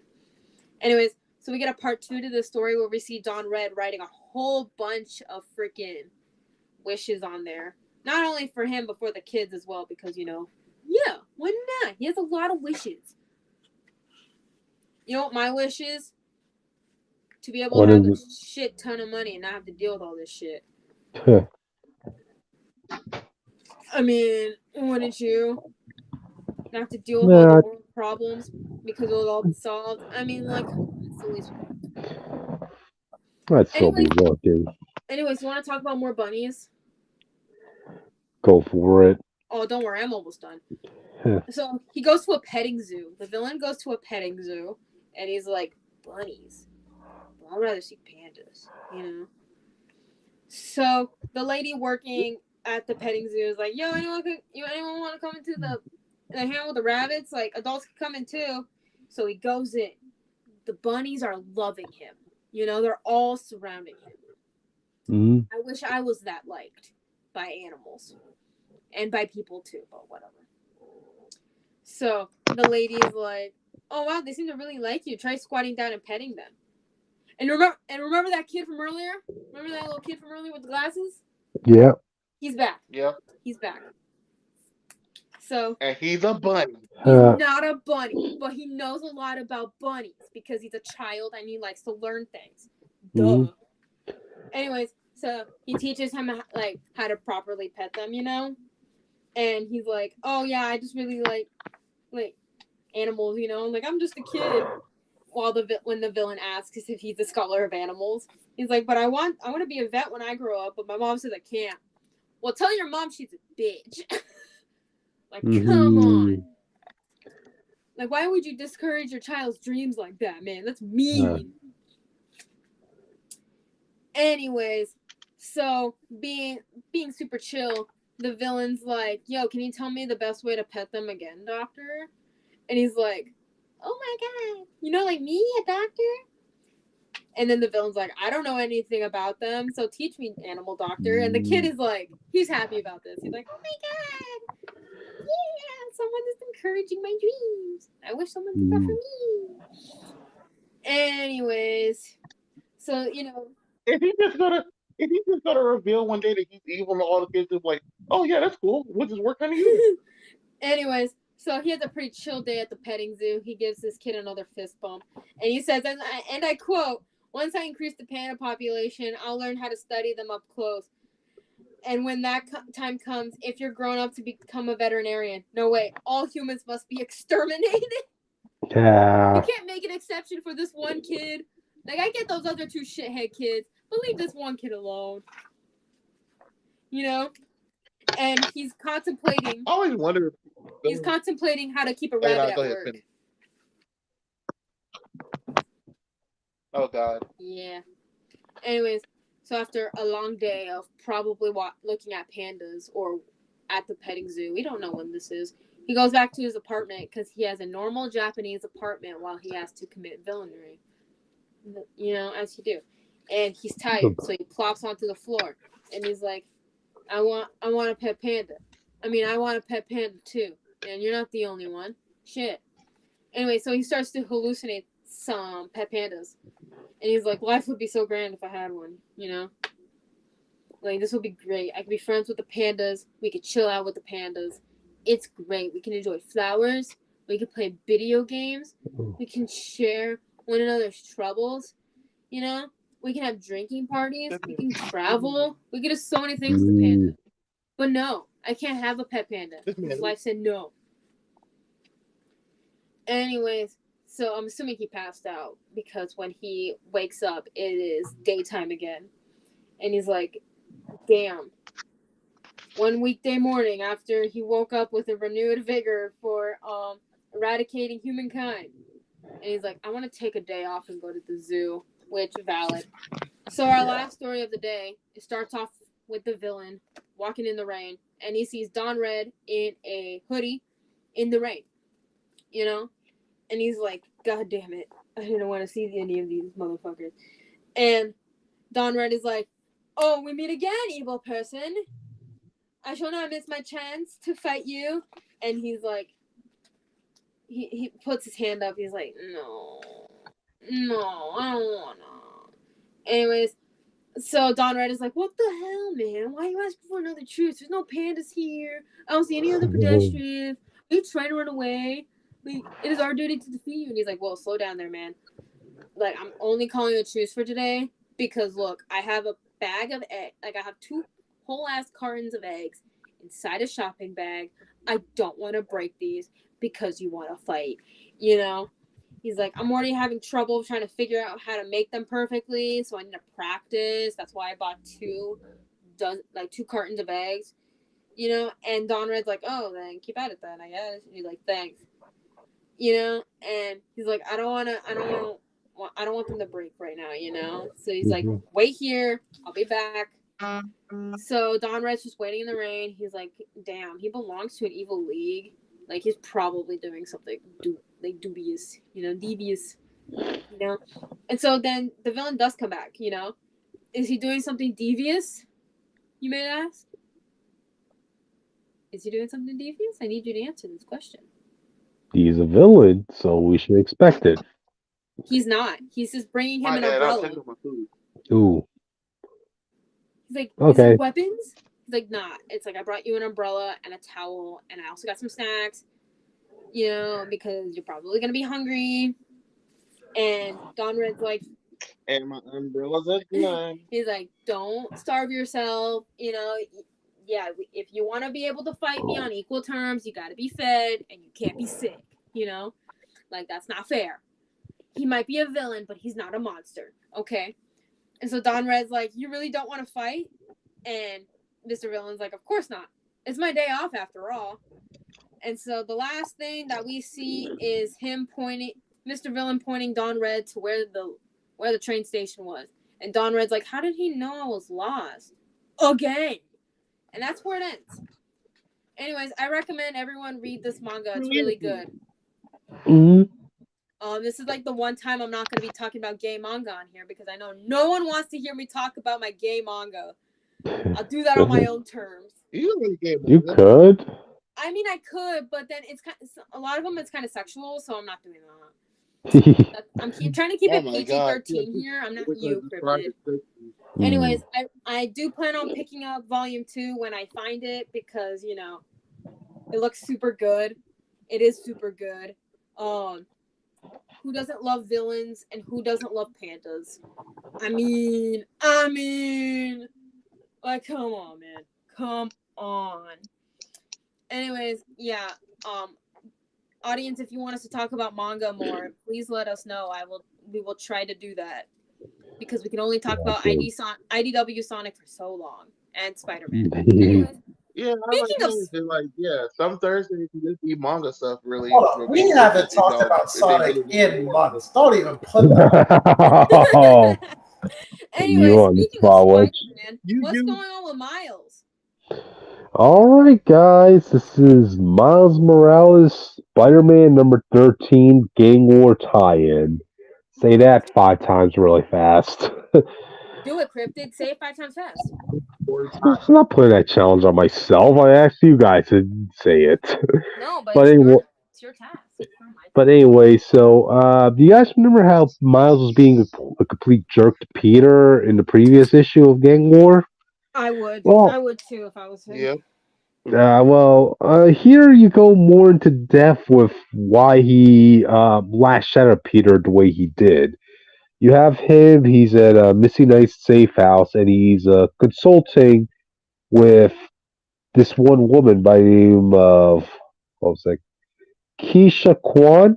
She's Doc Sasquatch's protege. I don't know if you're familiar with that person, Witch? Who? Wait, can you repeat that? Keisha Kwan. She's stated to be Dr. Sasquatch's protege. Can I be honest with you? I don't know who the fuck that is. That's Dr. Sampson's protege. No. Dr. Sampson is Sasquatch. Yeah, Dr. Sampson is Sasquatch now, while Walter Langowski is just Walter Langowski with green hair. Okay. If you read Alpha Flight, you would have known that. But anyway, so you have Miles consulting with her, and he kind of just lays it out like, look, I've been feeling so conflicted about doing this whole superhero gig without the other Spider-Man here. He hasn't been there for me when I needed him the most. Like, there were moments where I really could have used his perspective, you know? Why did he say that like he don't know this guy lives? To go to his house. I know, right? But no, Miles wants Peter to come to him. That's the thing. Yeah, I know. Go with that logic. But then Miles is saying, but luckily Misty stepped up in a big way and has done so much for me. But I gotta get used to the idea that maybe that's when Keisha is saying, you're doing just fine without him. Why are they acting like he needed a mentor now when the whole premise of his story was that he was Spider-Man on his own? Like, that was literally how he came into the game. I guess he's just feeling like the empty nest syndrome. Like, Peter was, it's been Peter Miles for a good long while, and he just is realizing, maybe I might not be needing Peter anymore, and I feel so conflicted by that. You know? It sounded like he should have went home to his own universe when he had a chance. I guess. But his therapist is like saying, so you're feeling guilty that you're doing just fine without him. And that's what Miles says. Then why did he yell at him? Nah, it's okay. It's not that exactly. It's just when he finally popped up after ghosting me, he acted like nothing had changed, and I really laid it into him. Don't know really where it even came from, but I just couldn't believe he would pull up and pretend like nothing has changed. That's his reason why he Wow. lashed out on Peter. You do that all the time. You do Wait, that so all the time. what was the reason? Let's see. His reason was We're not rereading that no. whole His book. reason was because he couldn't believe that Peter popped up into his life while acting like nothing has changed. Oh, I mean, I don't know how. Nothing. Everything has changed, but don't change the fact y'all got to keep going. You know where Peter lives. You want to talk to him, you just go there. Yeah, okay, you want special treatment. Not change the fact of what's going on. That's what it is. Really, you nailed it, Austin. Miles wants special treatment. Miles wants Peter to come to him. He doesn't want to come to Peter. You know. Spider-Man 2. While he like while he was going through stuff, Peter was going through nothing. Peter just at home, In retired or Spider-Man something. 2, No, Peter was going they through kind hell. of do a similar thing in Spider-Man 2, but the difference is that Miles does make an effort to call Peter, and Peter just says, like, I'm busy, I'll get to you later. You know, so you have that. It also, it also helps adults to have an actual relationship. That's actually his mentor Yep. and mentee. Not this guy I team up with every now and then and just leave. Yep.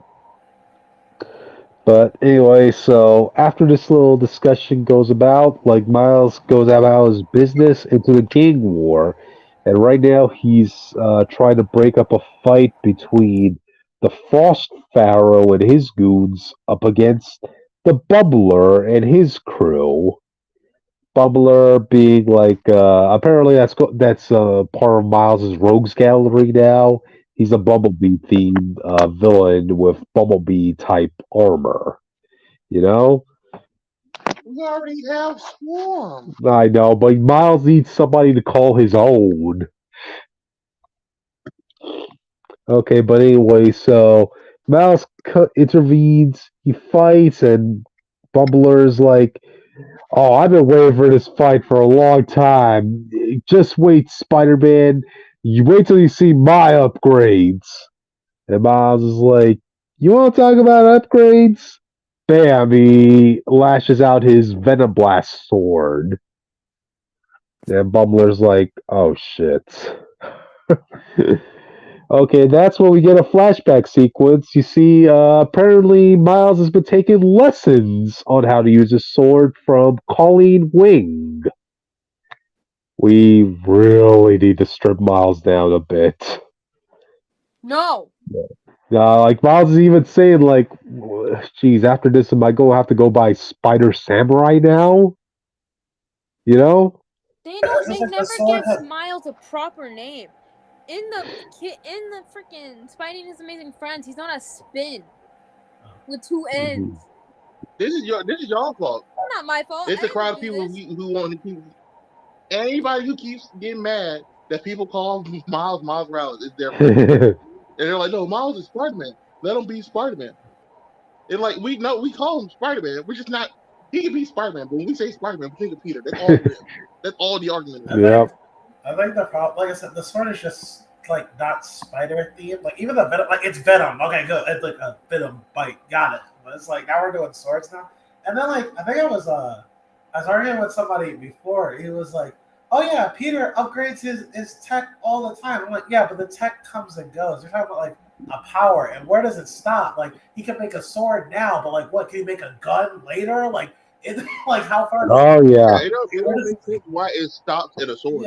Yeah. If he can make a construct with his Venom Blast, he'd be able to make anything. Right. So it's Just like, give it a couple of years. He'll be making Venom Blast clothes of himself. because once you introduce the fact that Venom Blast, once you introduce the fact that he can make starting constructs, it's like he can pretty much do anything. Give me a Green Lantern at some point.